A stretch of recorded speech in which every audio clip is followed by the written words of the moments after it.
The next chapter is about comparing counts. So previously we've used two types of tests.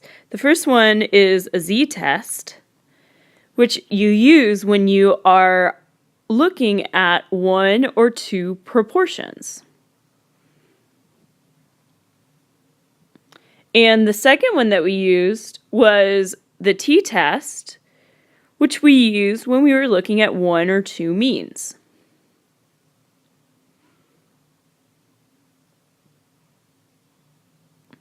So then one that we're going to actually do today is our third one that we're going to do in this course, which is called the Chi Square test. And this is the Greek letter chi. If you want to actually pronounce this, we either call it the chi squared or just chi square. You'll hear it said both ways.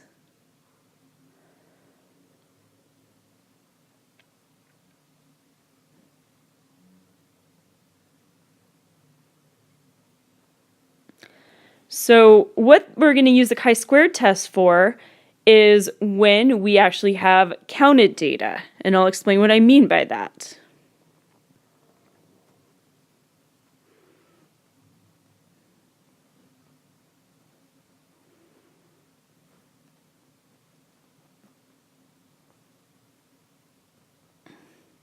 So the other thing we need to know about the chi-squared test is that we have three types.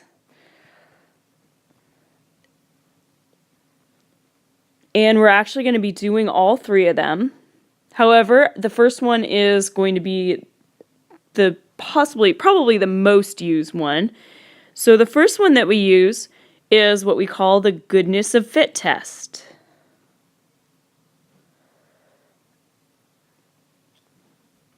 And sometimes it's abbreviated as GOF.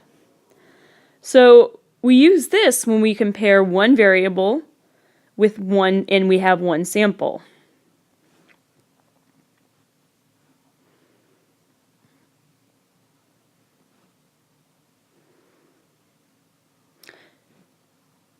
Usually you'll be able to tell if you're using a goodness of fit. However, the homogeneity and the independence are the other two, and they're a little bit harder to tell when you're using them. So the second one is called the homogeneity.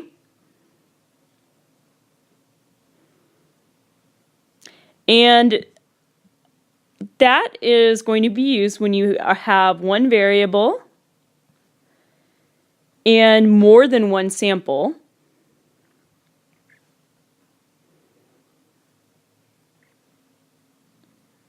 The third type of test is called the independence test, the chi-squared test of independence.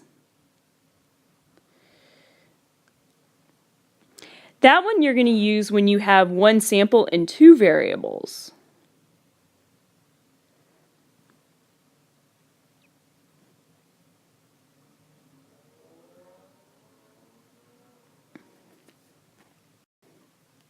So here's our first example.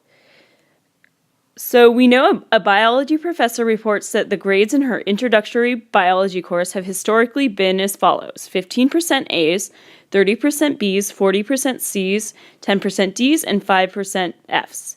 However, in her most recent course, the grades were what we have in the table listed. We want to test an appropriate hypothesis to decide if the professor's most recent distribution matches the historical distribution. So in this case, we have what are called counts. We have a number of A's, a number of B's, a number of C's, a number of D's, and a number of F's. So those are what we call counts. We know because of that we are going to use a chi-squared test. And the other thing that we know is we have only one sample, which is her class. We're going to assume that she looked at everybody in her class together, or she had several classes and put them all into one. The other thing that we know is we have one variable. And it's important to know that the variable is categorical. It's the grade that each student received. So because of that, we know that we are going to use a goodness of fit test, a chi-squared goodness of fit test.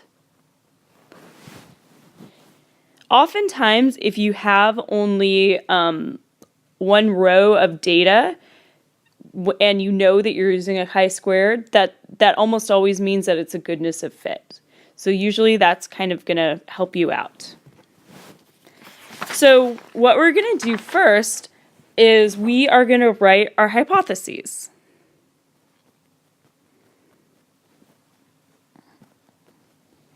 So our hypotheses for this, we actually generally will write them out in words, because what they would actually be would be, it would be like if you had 5 different null hypotheses. Like you would have the probability of A's, the percent of A's was 15%, percent of B's was 30%, percent of C's was 40%, and so on. So rather than doing 5 different hypotheses, what I'm going to do is I'm going to put it all together into one and write it out in words.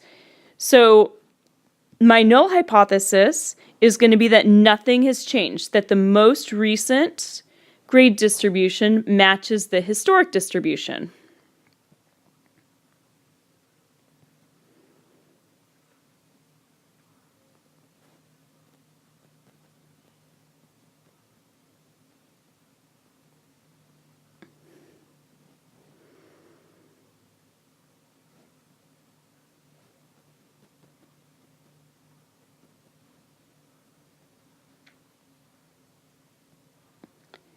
So then my alternative hypothesis is going to be the exact opposite, that the most recent grade distribution is different from the historic distribution.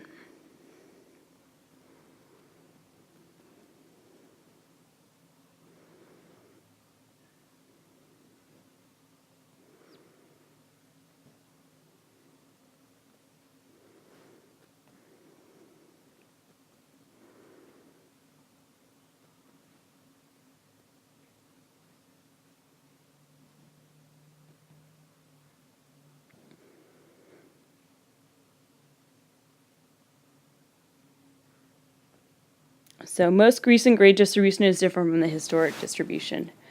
So what we're going to do is we are going to assume that our null hypothesis is true. Then, assuming that it's true, we're going to see how likely it is that this professor could actually have gotten the results in her most recent course. So for this one, we're actually going to do this next part by hand. In the future, you'll find ways that you can do it on the calculator. Oftentimes, you're only going to have to do one part of it by hand and then do the rest on the calculator. But for now, we're just going to do it by hand. So we're going to calculate what's called the chi-squared component. So we have grades A, B, C, D, and F. For each of those, they're going to each have their own chi-squared component. So to find the overall chi-squared, I'm going to give you a formula. So our chi-squared is going to be the sum of our observed value minus our expected value squared over the expected. So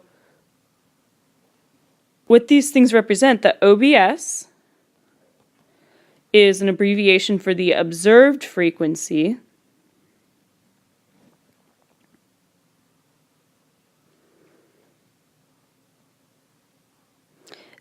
The EXP is an abbreviation for the expected frequency.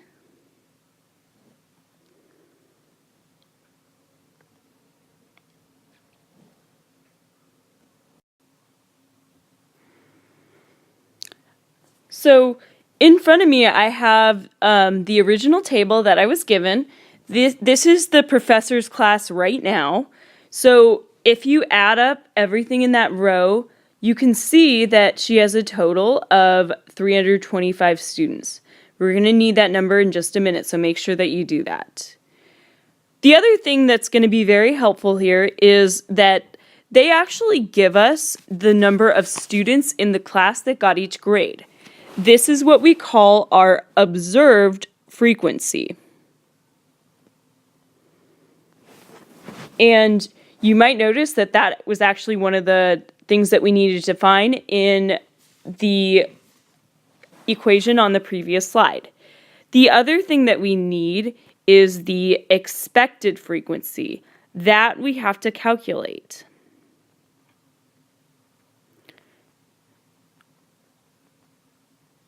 So what the expected frequency is going to be, it's going to be the number of A's, B's, C's, and etc. if the most recent distribution followed the historic distribution.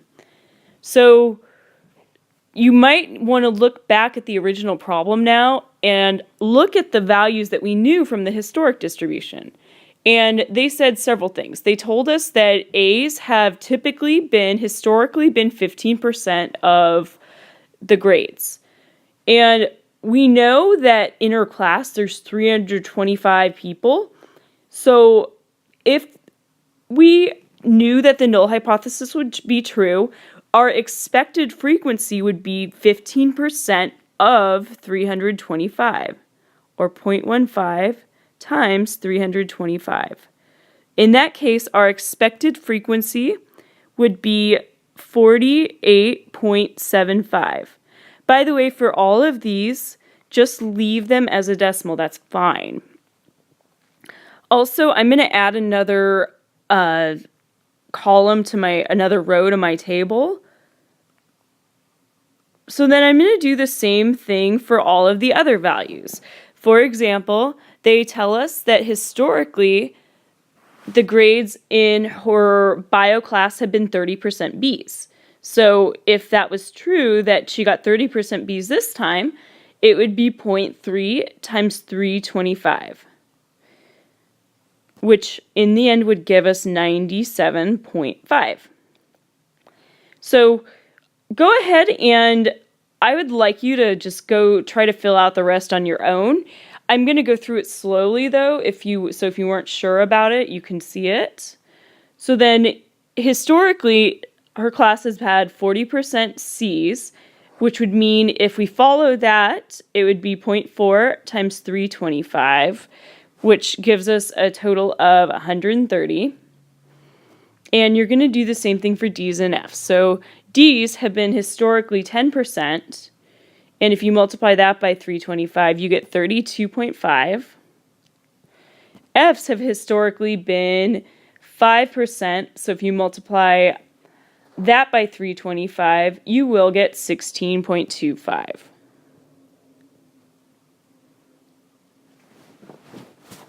So now what you're going to do is you are going to find the chi-square component of each of these things.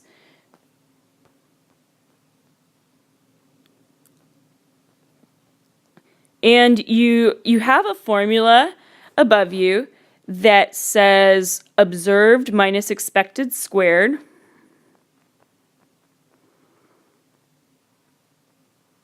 over expected. The chi-squared component is actually that part of the formula. And what you're going to do in the end is you're going to add everything up, and that'll give you your overall chi-squared. So for example, for the first one, I am going to do my observed, which is 89, minus my expected, which is 48.75, squared all over 48.75 squared. And that gives me a chi-square component for A's of 33.23. You are going to do the same thing for B's.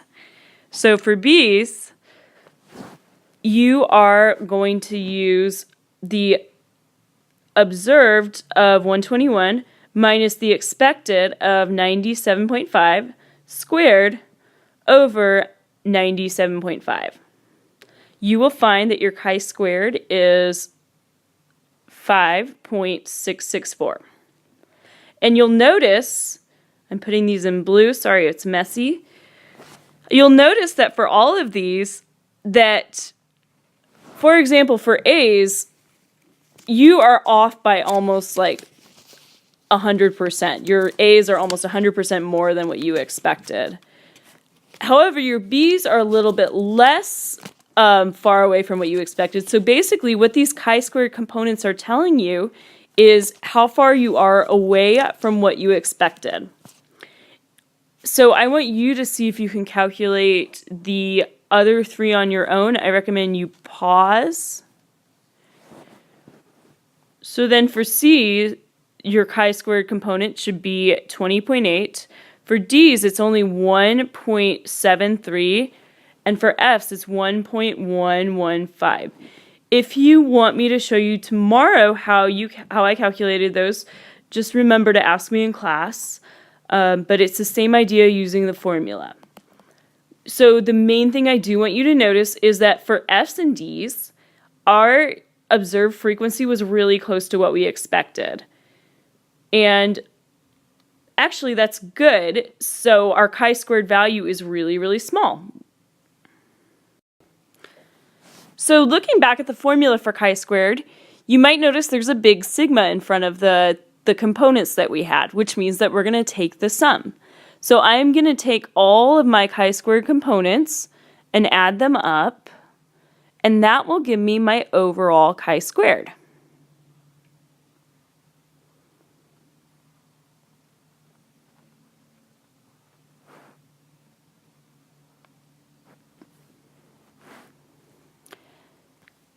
So now what I can do is I'm actually going to go ahead and check my conditions. You can do this in the beginning. However, I actually did it. I'm going to do it later on in this because there is one condition that I need that table I just drew. So my conditions are going to be, you always need to check three things for these. The first one is the same thing that you've checked for pretty much everything else that you've ever had in this class, and that is the randomization condition. Now, in this case, it really wasn't random, so I'm gonna mention that. But what I am gonna say, and this is kind of a way to get around the randomization condition if you know that it's not randomized. We're going to say that there's really no reason to suspect bias.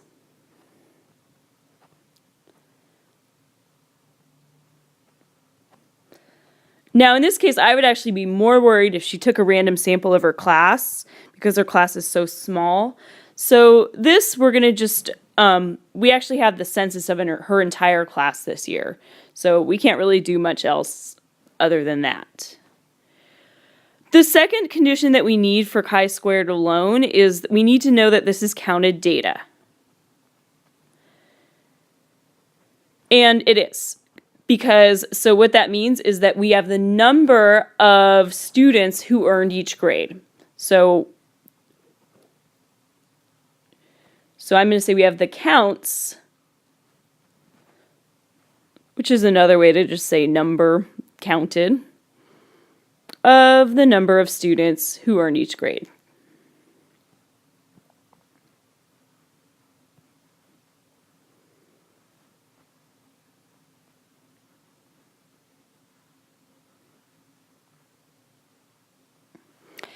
The last thing that we have is called our expected cell frequency. So I want you to look back at the table that we had on the previous slide. You probably just have it on your paper right above it. And look at everything in the row that we had for expected cells or expected frequency.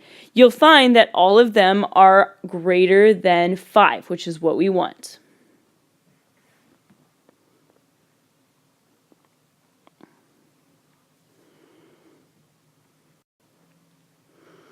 So since our conditions are satisfied, it is completely okay to use a chi-squared goodness of fit test.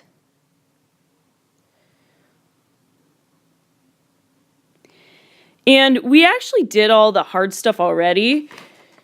Sometimes when you do these problems, you're just going to try to do the conditions first and then go back and fill in the expected cell frequency after because you need that table for that. So the only thing we need to do to find our p-value is you can actually do this on your calculator, Or there's tables in the back of your textbook, but I don't really recommend using them. It's not very convenient.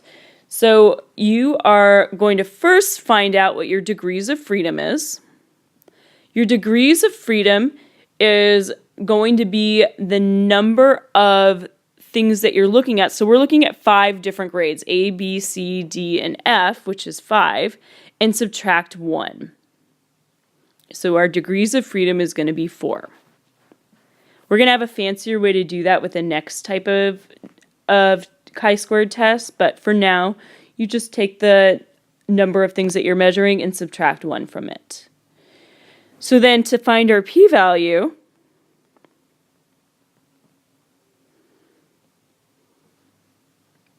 we are going to find, I'm going to write it out using this nice notation. We're going to find the probability that chi-squared is greater than 62.538, which is the value that I got on the previous slide. And you're going to use on your calculator, you're going to go to second, vars, which gives you the distribution, and you're going to want to go to 8, which is chi-squared CDF. I think most calculators have this. However, if yours does not, please let me know. Actually, many calculators, not all of them, but many of them have the chi-squared GOF test. So you might even want to do that. You can try it on your own if you want to. I'll probably show it to you in class. So what you're going to do is you're going to go to chi-squared CDF. You're going to put in the value of your chi-squared, which we got already. You're going to put in, to show that we're going bigger than it, you're going to put in any big number that you want to. The last thing that you need to put in is your degrees of freedom, which is 4. So then from there, you get that your p-value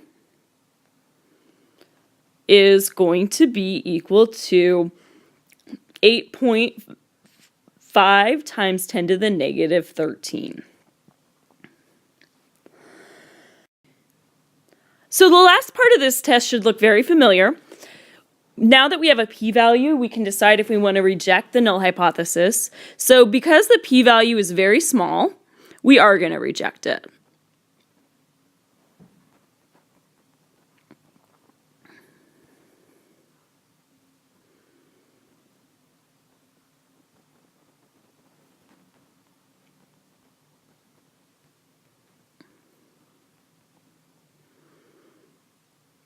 And in general, you'll find that a higher chi-squared value is going to give you a lower p-value.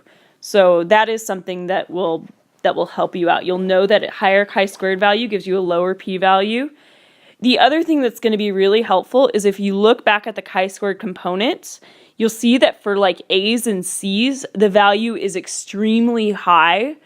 So those are going to contribute the most to the small p-value. B's, D's, and F's aren't going to contribute that much, but A's and C's are very, very, very different from the historic distribution. So we're going to reject the null hypothesis. What that means is that we have strong evidence.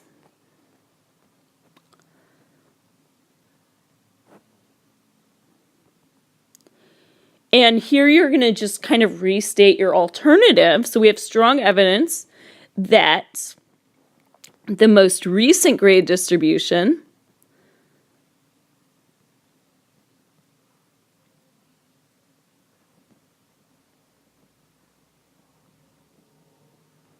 is different from the historic distribution.